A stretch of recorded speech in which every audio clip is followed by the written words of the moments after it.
My name is James Jacobs, and I'm a director of St. Mary's Immaculate Conception Cemeteries. I've worked here for 35 years, and recently we've decided to do some research on the graves of victims of the Pemberton Mill.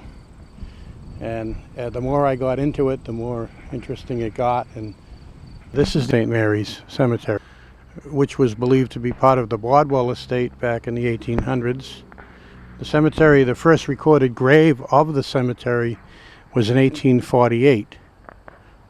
It wasn't a very large area of land at the time and expanded through the years. This is the area where most of the victims of the Pemberton Mill collapse are buried. They were followers of Father O'Donnell of St. Mary's Church at the time. It was Father O'Donnell who claimed the bodies at Lawrence City Hall and had them eventually buried here in St. Mary's Cemetery. We found a number of the graves. We haven't found them all, but we hope to in the coming years. We dug up a number of monuments. This one that's in front of you is one of the first ones that we unearthed. It was mostly completely buried, and as you can see, we did some repairs and left supports there so that it'll stay in an upright position. It's the grave of Julia Roberts. All the books say Roberts, but the monument actually says Robarts, so we think the monument is correct. However, she was the youngest known victim of the Pemberton Mill collapse. She was 11 years old, I believe 6 months and 5 days, as it says on the monument. The interesting part of this monument is it says who was killed in the Pemberton Mill.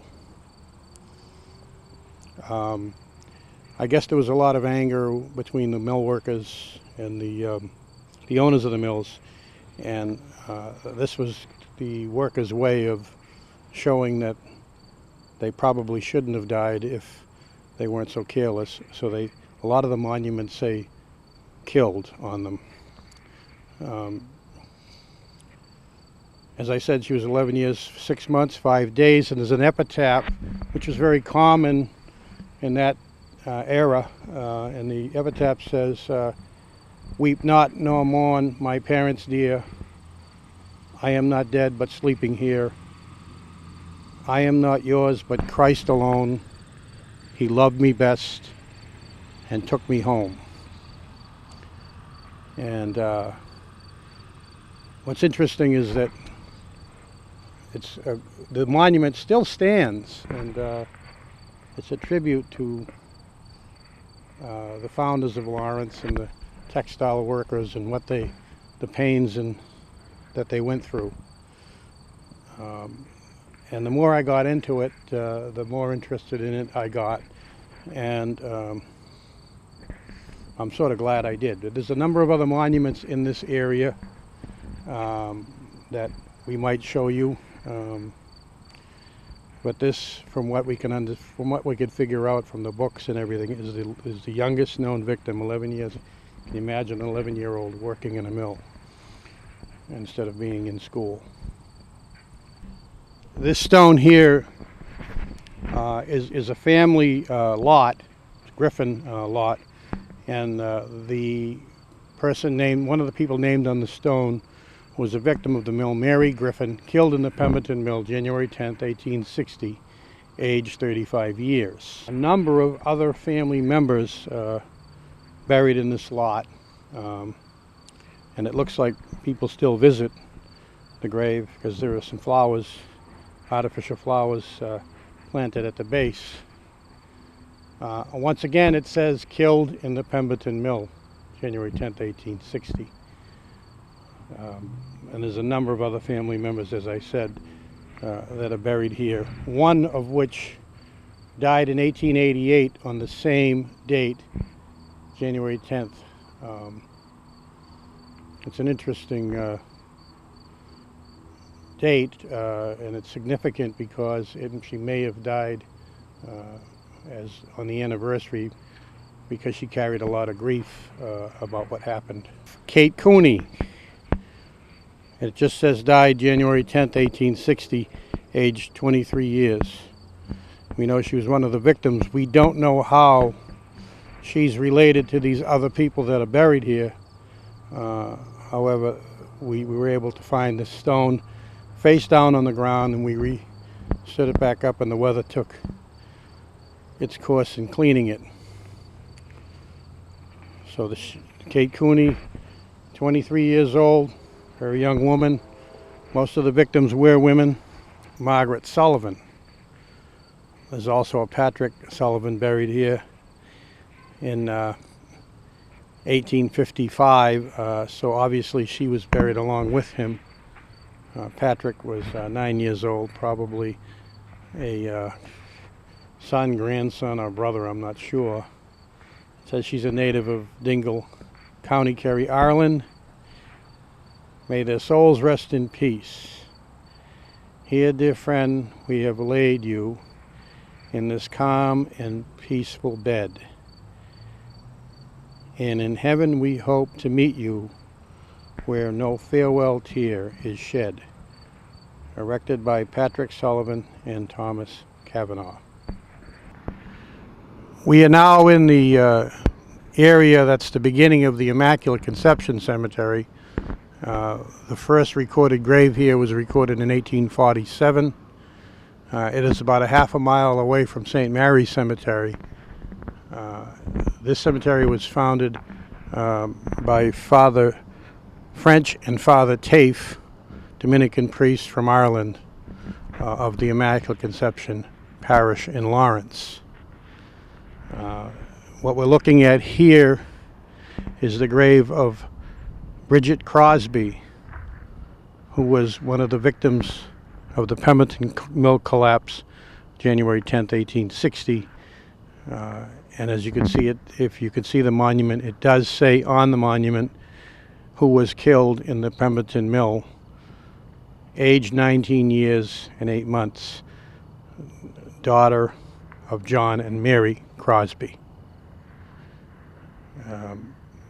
This is one of many monuments in the Immaculate Conception side of the cemetery. Some of the victims' graves are not marked, but some of them are, and this is one of them. This is the gravesite of Eleanor Hearn. We don't know too much about her, only that she was a victim. Her father's James Ahern, who erected this monument.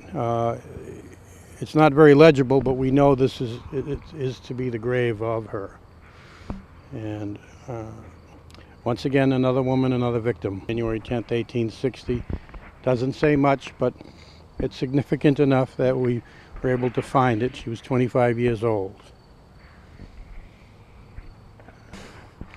This is the grave of Owen Brennan, who died January 24th, 1860, of his injuries that he received in the mill collapse January 10th, 1860. He survived a little less than a couple of weeks. He was 52 years old. Not far from Bridget Crosby is the grave of Bridget Ryan, also killed in the Pemberton mill January 10th, 1860. Bridget was 19 years old. A big stone. There are other family members buried here. The funny thing is a lot of the women that were killed, his first name was Bridget. We're here at the grave of Anne, daughter of Daniel and Abby O'Sullivan, who died January 10th, 1860, natives of County Kerry, Ireland. May their souls rest in peace. This is the grave of Bridget Gallion, yet another Bridget, who died January 10th, 1860 in the Pemberton mill collapse, aged 19 years old. This is the grave site of Bridget Broder, yet another Bridget, who died January 10th, 1860, aged 21 years. Also, other members of the Broder family are buried here, too.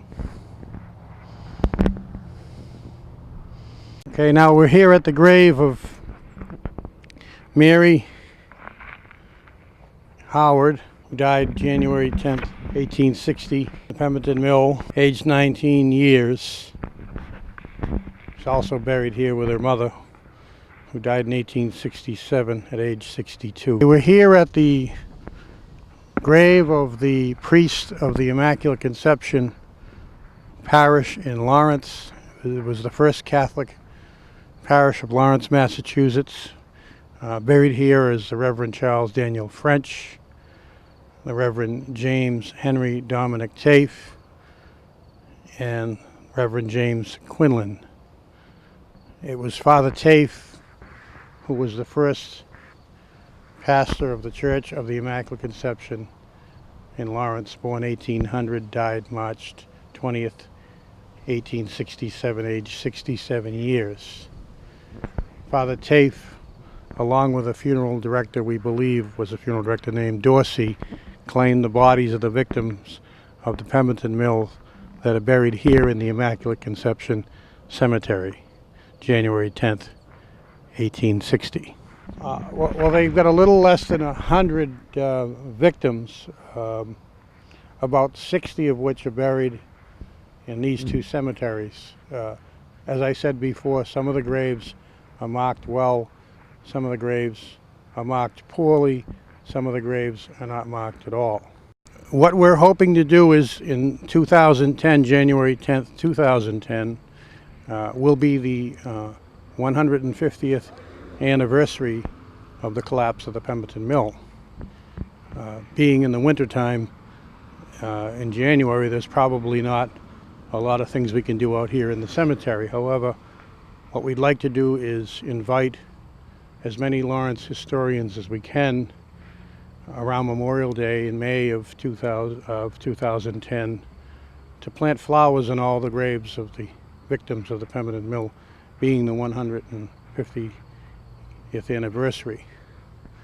We'd also like to get as many donations as we can to repair and possibly replace some of the monuments that are in the cemetery and mark some of the graves that we know exist that do not have monuments on them. If there's any way anyone could help, they can call the cemetery at 978-6828-181 and talk to myself, James Jacobs. We thank you for any help you can give us, and may God bless.